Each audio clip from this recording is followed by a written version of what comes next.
अस्सलाम वालेकुम व्यूवर्स। कैसे हैं आप? उम्मीद करता हूँ आप सब खैरियत से होंगे। आज का हमारा टॉपिक है एलिमेंट 1.3। एलिमेंट 1 का थर्ड पार्ट और ये लास्ट पार्ट है। इसमें हम जानेंगे who does what in an organisation.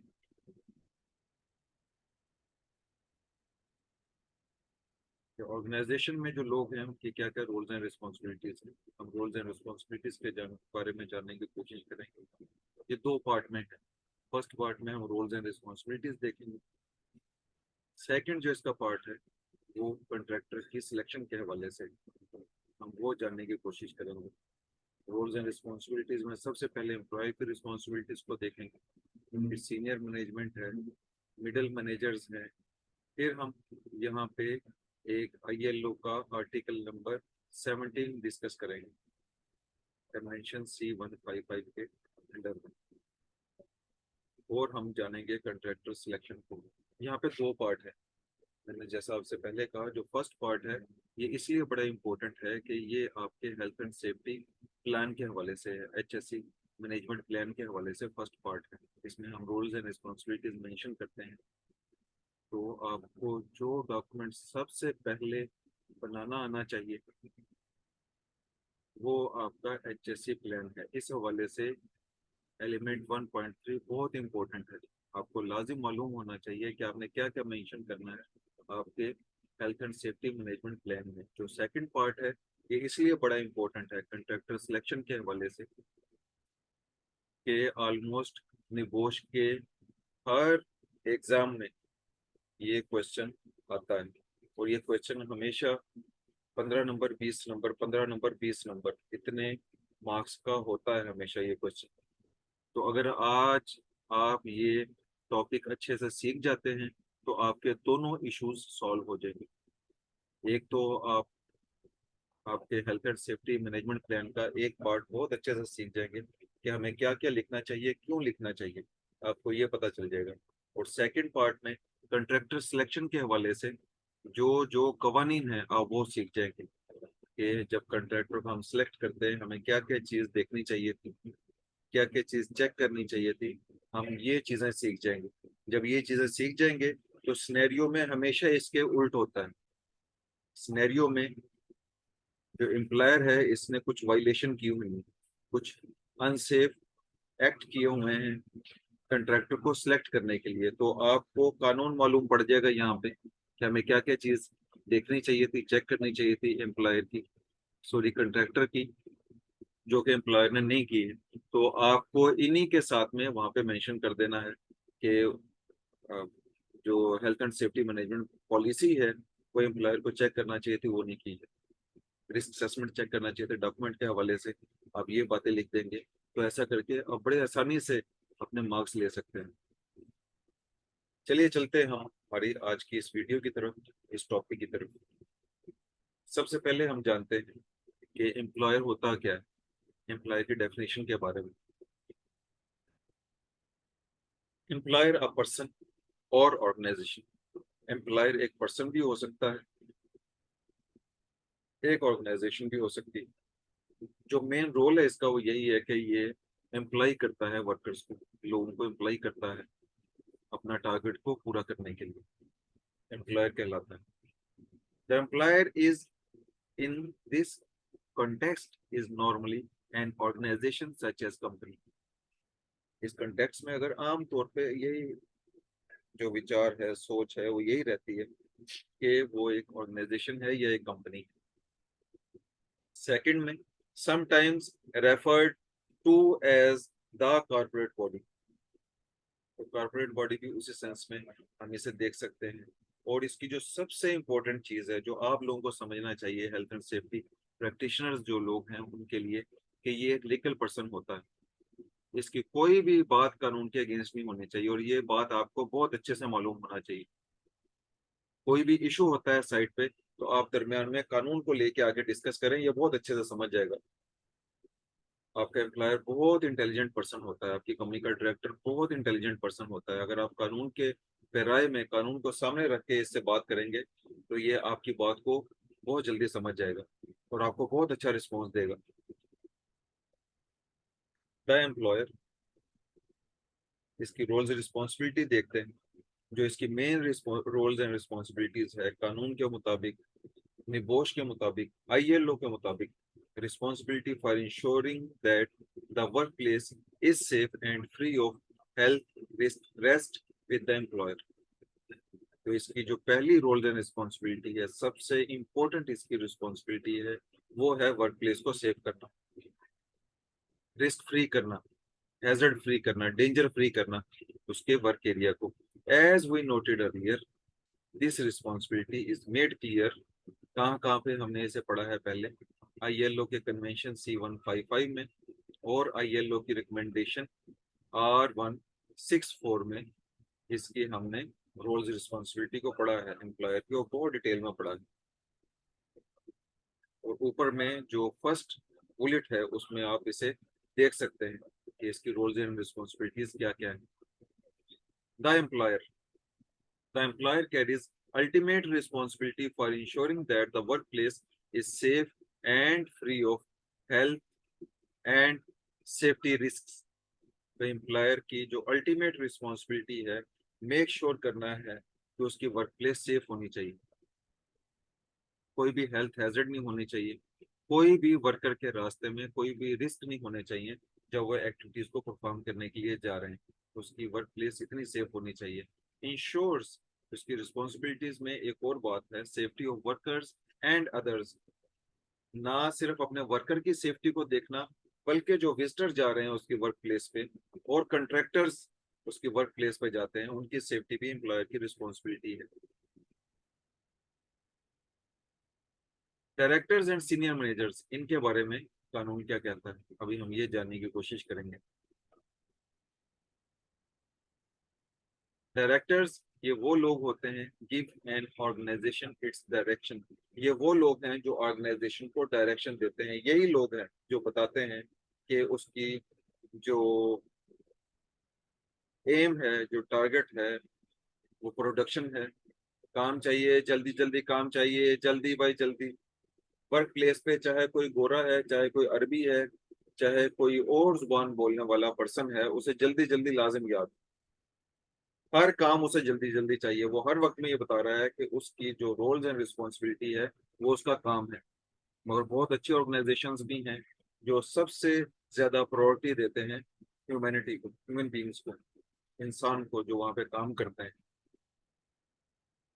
Set it's priorities, यही लोग हैं जो प्रायोरिटीज सेट करते हैं। Allocate resources and appoint competent person, यही लोग हैं जो रिसोर्सेज डिस्ट्रीब्यूट करते हैं। जो चीज चाहिए किसी को उसके टारगेट पूरा करने के लिए, तो ये लोग प्रोवाइड करते हैं। जो जो पर्सन चाहिए इन्हें, कॉम्पिटेंट पर्सन चाहिए इनके टारगेट को, इनके प्रोजेक्ट को पूरा करने के लिए, ये लोग हायर करते हैं। एलोकेट रिस्पॉन्सिबिलिटीज, यही लोग हैं जो रिस्पॉन्सिबिलिटीज देते हैं लोगों को कि उन्होंने क्या क्या रिस्पॉन्सिबिलिटीज परफॉर्म करनी है वर्क प्लेस पे। Are responsible for ensuring that are all of the legal requirements are met. इनकी रिस्पॉन्सिबिलिटी का सबसे इम्पोर्टेंट पार्ट है कि जब भी कभी ये रिसोर्सेज देते हैं, रिस्पॉन्सिबिलिटीज किसी के जिम्मे लगाते हैं, तो इन्हें सबसे पहले ये चीज देखना चाहिए कि तमाम लीगल रिक्वायरमेंट पूरी होनी चाहिए। आपके लिए इसमें बहुत बड़ी सीख है। आप जब भी कभी इनके साथ में मिलने के लिए जा रहे हैं, इनके साथ में डिस्कशन करने के लिए जा रहे हैं, तो हमेशा कानून के साथ में जुड़ के रहिए। आप इन्हें डायरेक्ट बता सकते हैं कि कानून ये बोल रहा है इन एक्टिविटी के हवाले से। अगर यहाँ पे इंस्पेक्शन आ गई, थर्ड पार्टी इंस्पेक्शन आ गई, गवर्नमेंट की इंस्पेक्शन आ गई, या क्लाइंट आ गया, कंसल्टेंट आ गया, तो वो हमेशा लीगल पॉइंट्स को सबसे पहले देखते हैं। तो कंपनी के ऊपर हमेशा जो फाइन आते हैं इन्हीं चीजों की वजह से आते हैं। आप इस तरह करके इनके साथ में डिस्कस करेंगे अपनी वर्क प्लेस को, आप बहुत सेव कर सकते हैं। और आपके जो डायरेक्टर्स हैं, जो सीनियर मैनेजर्स हैं, वो भी आपकी बात को फॉलो कर लेंगे कि अगर हम इन चीजों को नहीं देख रहे हैं तो वाकई हम गलती कर रहे हैं, अदरवाइज में हम पकड़े जाएंगे। और जो भी नोटिस आएंगे हमारे अगेंस्ट में, उनमें लाजिम फाइन्स मेंशन होंगे कि आपने सेफ्टी के ये पॉइंट्स मिस किए हैं, इसके अगेंस्ट में आपकी ये वायलेशन है और इतना इतना फाइन आया आपके ऊपर, इतना पेनल्टीज आई आपके ऊपर। नेक्स्ट में हम चलते हैं, डायरेक्टर्स एंड सीनियर मैनेजर्स का और क्या रोल है। Directors and senior managers can have enormous influence over their organization and its priorities। बहुत जबरदस्त इन्फ्लुएंस होता है जी, बिल्कुल होता है इनका। और ये लोग हैं जो प्रायोरिटी सेट करते हैं, ऑर्गेनाइजेशन को डायरेक्शन देते हैं। The way they are perceived by those lower in the management hierarchy is very important. ये कैसे लेके जाते हैं मैनेजमेंट तक मैसेजेस को, बड़ा इंपॉर्टेंट है।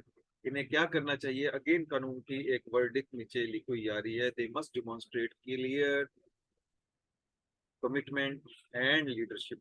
इनको क्लियर कमिटमेंट और लीडरशिप डिमॉन्स्ट्रेट करना चाहिए सब लोगों के सामने। जो जो कवानीन है इनकी एक्टिविटीज को परफॉर्म करने के लिए लाजिम सबसे पहले डिस्कस करना चाहिए, उसके बाद में बाकी डिटेल लोगों को बताना चाहिए। मिडिल मैनेजर्स का क्या रोल होता है और सुपरवाइजर्स का क्या रोल होता है, ये आपके लिए समझना बहुत जरूरी है। अगर आप ये वाला पॉइंट समझ गए, अच्छे से समझ गए, तो आपकी वर्क प्लेस बहुत सेफ हो जाएगी। ये एक्चुअली में वो लोग होते हैं मिडिल मैनेजर्स जो एम्प्लॉयर से इंस्ट्रक्शंस लेते हैं और सुपरवाइजर को इंस्ट्रक्शन देते हैं। तो अगर आप इन लोगों को पकड़ लें तो आप आपकी वर्क प्लेस को सेव कर सकते हैं। जब ये लोग सुपरवाइजर से, इंजीनियर से डिस्कस करने के लिए जा रहे हैं, कंस्ट्रक्शन मैनेजर से डिस्कस करने के लिए जा रहे हैं चीज़ों को कि आज के आपके क्या क्या टारगेट्स हैं, डे टू डे ऑपरेशन आपने कैसे परफॉर्म करने हैं, आज क्या टारगेट मैं लेके आया हूँ 1 वीक के लिए, 3 डेज के लिए, 4 डेज के लिए, आपको लाजिम इनके साथ इनकी मीटिंग में बैठना चाहिए। तो आप बता सकते हैं कि ये एक्टिविटी परफॉर्म करने से पहले आपको सेफ्टी की तमाम रिक्वायरमेंट्स पूरा करना चाहिए। जो जो डॉक्यूमेंट्स हैं वो पूरा कीजिए, जो जो दूसरी सेफ्टी की रिक्वायरमेंट्स है वो पूरा कीजिए इन एक्टिविटीज को परफॉर्म करने से पहले, तो आपकी बहुत हेडेक कम हो जाएगी। अगर सिर्फ आप सुबह इनकी मीटिंग्स में जाके बैठ जाए तो। Middle managers and supervisors are involved in the day to day operations. यही वो लोग होते हैं जो डे टू डे ऑपरेशन को सुपरवाइज कर रहे होते हैं, देख रहे होते हैं, और यही आपका मेन फोकस पॉइंट होना चाहिए। मैं ये नहीं कह रहा हूँ कि आप टॉप मैनेजमेंट को भूल जाइए, छोड़ दीजिए, आपको उनके साथ भी जाके डिस्कस करना चाहिए। ये बहुत सॉफ्ट टारगेट है, इसे आप बहुत इजीली हैंडल कर सकते हैं इन लोगों को। Shared responsibilities of joint companies, joint occupiers of premises, ये बहुत इंपॉर्टेंट टॉपिक है। बहुत मरतबा आपको ये प्रॉब्लम फेस करना पड़ता होगा आपकी वर्क प्लेस पे, और जो न्यू कमर्स हैं उनके लिए बता रहा हूँ कि आपको वाकई फेस करना पड़ेगा।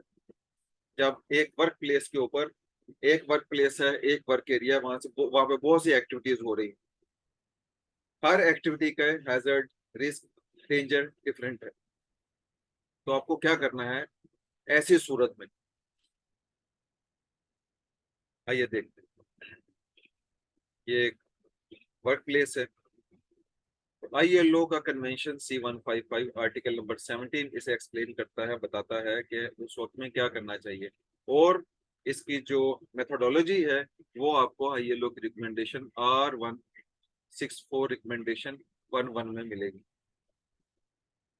वो क्या है, employers is shared in shared facilities should communicate to develop appropriate health and safety standards and appropriate policies and procedures। ये खास सिनेरियो के लिए एम्प्लॉयर्स को खास किस्म की हेल्थ एंड सेफ्टी स्टैंडर्ड्स को डिजाइन करना चाहिए, पॉलिसीज बनानी चाहिए और प्रोसीजर्स बनाने चाहिए। क्या क्या हैजर्ड है, क्या क्या डेंजर है, उस हवाले से लोगों को टीच एंड ट्रेन करना चाहिए, ताकि at the end of the day आप सेफली आपके जो एक्टिविटीज है उसे परफॉर्म कर लें और आप अपना टारगेट अचीव कर लें, जीरो एक्सीडेंट पॉलिसी। ये आप देख सकते हैं नीचे इस फोटो में, इस डायग्राम में, कि कितनी एक्टिविटीज हैं एक वर्क प्लेस के ऊपर, और देखिए हर एक्टिविटी का जो हैजर्ड है, खतरा है, वो अलग है। तो कानून हमसे क्या चाहता है, आर्टिकल नंबर 17 हमसे क्या चाहता है? ये चाहता है दिस में include sharing of the procedure. आपको लाजिम जो प्रोसीजर है वो डिस्कस करने चाहिए, टीम के साथ डिस्कस करने चाहिए। जैसा कि फायर एंड इमरजेंसी रिस्पॉन्स है, आपको लाजिम डिस्कस करना चाहिए। हर बंदा डिफरेंट सुपरवाइजर के अंडर में काम कर रहा है, तो वहीं पे इन्हें डिस्कस कर लेना चाहिए कि अगर किसी जगह के ऊपर फायर एंड इमरजेंसी ड्रिल होने वाली है तो इन लोगों ने कैसे वहां पे रिएक्ट करना है। तो तमाम लोगों को इन्फॉर्मेशन दे देनी चाहिए कि आज यहाँ पे फायर एंड इमरजेंसी ड्रिल होगी और हम सब ने इवैक्यूएट करना है। Second, sharing of risk assessments. जितने भी यहाँ पे पार्टीज कंट्रैक्टर्स काम कर रहे हैं, इन्हें लाजिम अपनी रिस्क असेसमेंट एक दूसरे के साथ में शेयर करनी चाहिए, ताकि बाकी तमाम कंट्रैक्टर को पता चल जाए कि आप लोग क्या क्या एक्टिविटीज करने के लिए जा रहे हैं और आपकी एक्टिविटीज में क्या क्या हैजर्ड है और आपने क्या क्या कंट्रोल मेजर अप्लाई किए हुए हैं उन एक्टिविटीज में मौजूद खतरात को खत्म करने के लिए। And then joint management committee meetings. जितने भी कॉन्ट्रैक्टर हैं यहाँ पे उन्हें एक जॉइंट मैनेजमेंट कमेटी मीटिंग लाजिम करनी चाहिए, वंस इन अ मंथ, जिसमें वो सारे अपने प्लान्स को डिस्कस करेंगे।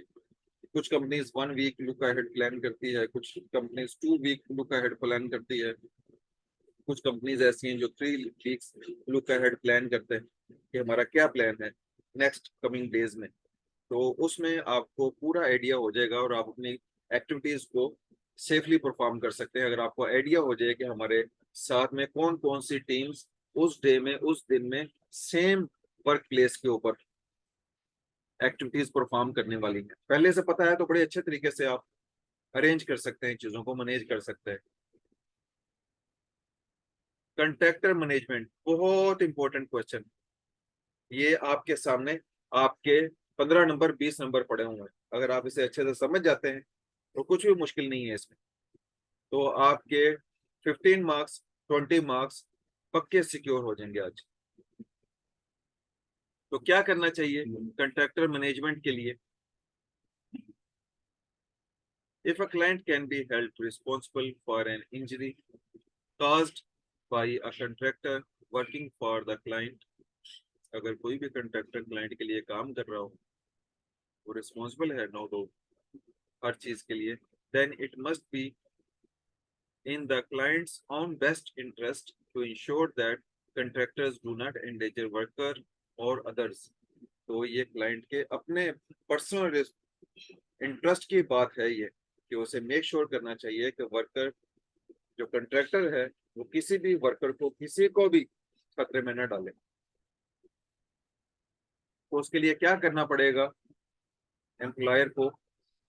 उसने कंट्रैक्टर जब हायर कर लिया, कंट्रैक्टर को लेके आ गया, तो उसे फ्री नहीं छोड़ दे, उसे लाजिम डायरेक्ट करना चाहिए, उसे लाजिम बताना चाहिए कि आपको बिल्कुल वैसे रोल्स एंड रिस्पॉन्सिबिलिटीज ड्यूटीज यहाँ पे परफॉर्म करनी पड़ेंगी जैसे हम चाहते हैं। सिर्फ यही एक सूरत है, यही एक तरीका है जिस तरह करके आप अपनी वर्क प्लेस को सेव कर सकते हैं। Day to day in contact होकर रहिए, इनके साथ में मिलके रहिए, इनके साथ में इनको बताते रहिए, डायरेक्शन देते रहिए अपने कंट्रैक्टर को, तो आप अपनी वर्क प्लेस को सेव कर सकते हैं।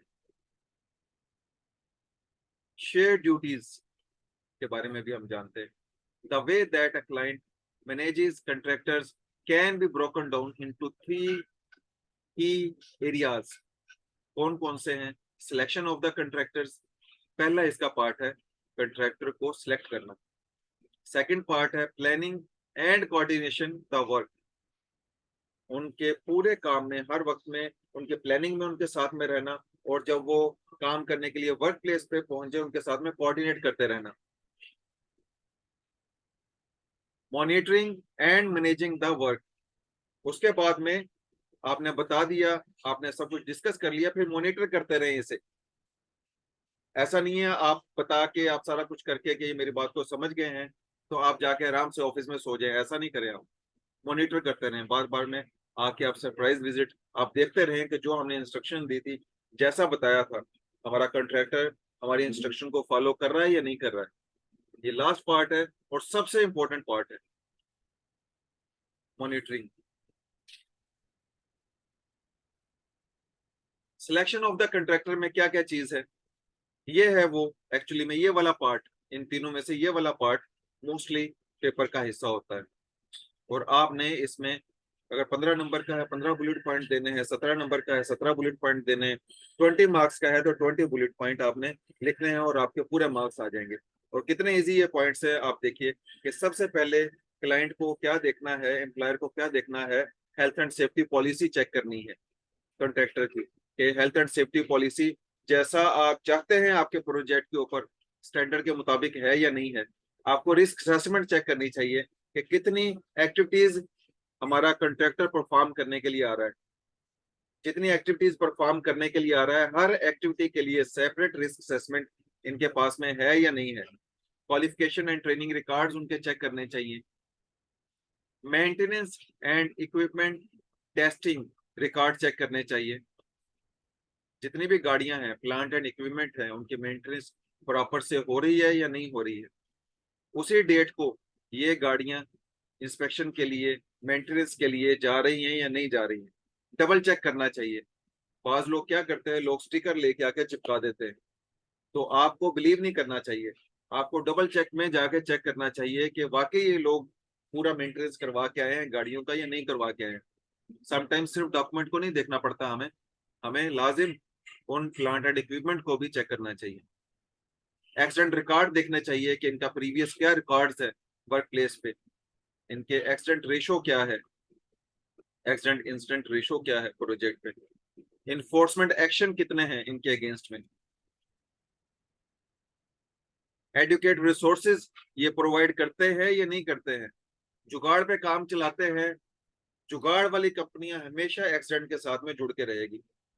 आधे रिसोर्सेज देंगे आप, कभी भी एक्सीडेंट के बगैर में अगर वो पूरा कर जाता है तो ये बात बहुत अनहोनी सी है हमेशा। तो आपको लाजिम देखना है कि रिसोर्सेज पूरे होने चाहिए।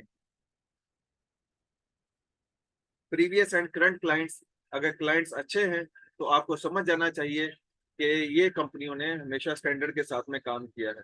तो वो सिंपल आप समझ जाएंगे, क्लाइंट को देख के समझ जाएंगे कि ये प्रोफेशनल कंपनीज हैं। मेंबरशिप आपको चेक करनी चाहिए क्लाइंट कॉन्ट्रैक्टर की, कि membership of a professional organisation, कि इनके पास मेंबरशिप है किसी भी प्रोफेशनल ऑर्गेनाइजेशन की। अगर है तो वाकई ये एक प्रोफेशनल ऑर्गेनाइजेशन है, आपको समझ जाना चाहिए।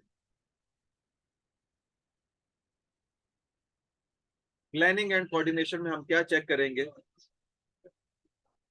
Information to be shared between the client and contractor. कौन सी इंफॉर्मेशन है जो क्लाइंट और कंट्रैक्टर के दरमियान में हमेशा शेयर होनी चाहिए। उसमें सबसे इंपॉर्टेंट है, आपको बताना चाहिए कि हमारी वर्क प्लेस पे ये एक्टिविटीज चल रही हैं, इनमें ये हैजर्ड्स हैं। और कंट्रैक्टर जब वर्क प्लेस पे पहुंच जाए, इसे लाजिम शेयर करना चाहिए कि हम ये एक्टिविटी करने के लिए जा रहे हैं, इसमें ये हैजर्ड्स हैं, ये खतरात है। रिस्क असेसमेंट शेयर करना चाहिए अपने क्लाइंट के साथ में। मेथड स्टेटमेंट शेयर करना चाहिए अपने क्लाइंट के साथ में। Planning and coordination of the work कैसे करना चाहिए, आप इन डायग्राम से, नॉन वर्बल कम्युनिकेशन कहा जाता है इन एनिमेशन को, तो आप इन्हीं से आपको आइडिया हो गया होगा कैसे आप कोऑर्डिनेट कर सकते हैं, कैसा प्लानिंग कर सकते हैं। Arrangement between the client and the contractor include, क्या क्या चीजें इंक्लूड हैं। Ensuring activities do not conflict, सबसे पहले आपने ये देखना है कि जितना भी एक्टिविटीज आपके वर्क प्लेस पे चल रही हैं इनका आपस में कंफ्लिक्ट ना हो जाए, आपने इनको बचाना है। इसको बचाने के लिए आपके पास में बेहतरीन टूल है PTW, permit to work system. आपको परमिट से आइडिया हो जाएगा कि उस एरिया में कौन कौन सी एक्टिविटीज लोग करने के लिए जा रहे हैं, तो आप वहां से ही लोगों को एडवाइस कर सकते हैं कि इस जगह पे हॉट वर्क चल रहा है, यहाँ पे वर्किंग एट हाइट की एक्टिविटीज चल रही है, नीचे पे आप ये एक्टिविटी कर सकते हैं या नहीं कर सकते हैं। यहाँ पे एक टीम ऑलरेडी हॉट वर्क की एक्टिविटी चल रही है, या यहाँ पे एक्सक्वेशन का काम चल रहा है, तो आप वहां पे ये एक्टिविटीज परफॉर्म कर सकते हैं या नहीं कर सकते हैं। तो पीटीडब्ल्यू आपको इन चीजों के बारे में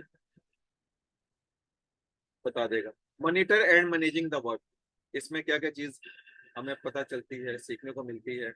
क्लाइंट मस्ट, ये सारा क्लाइंट के कंट्रोल में है मॉनिटर करना।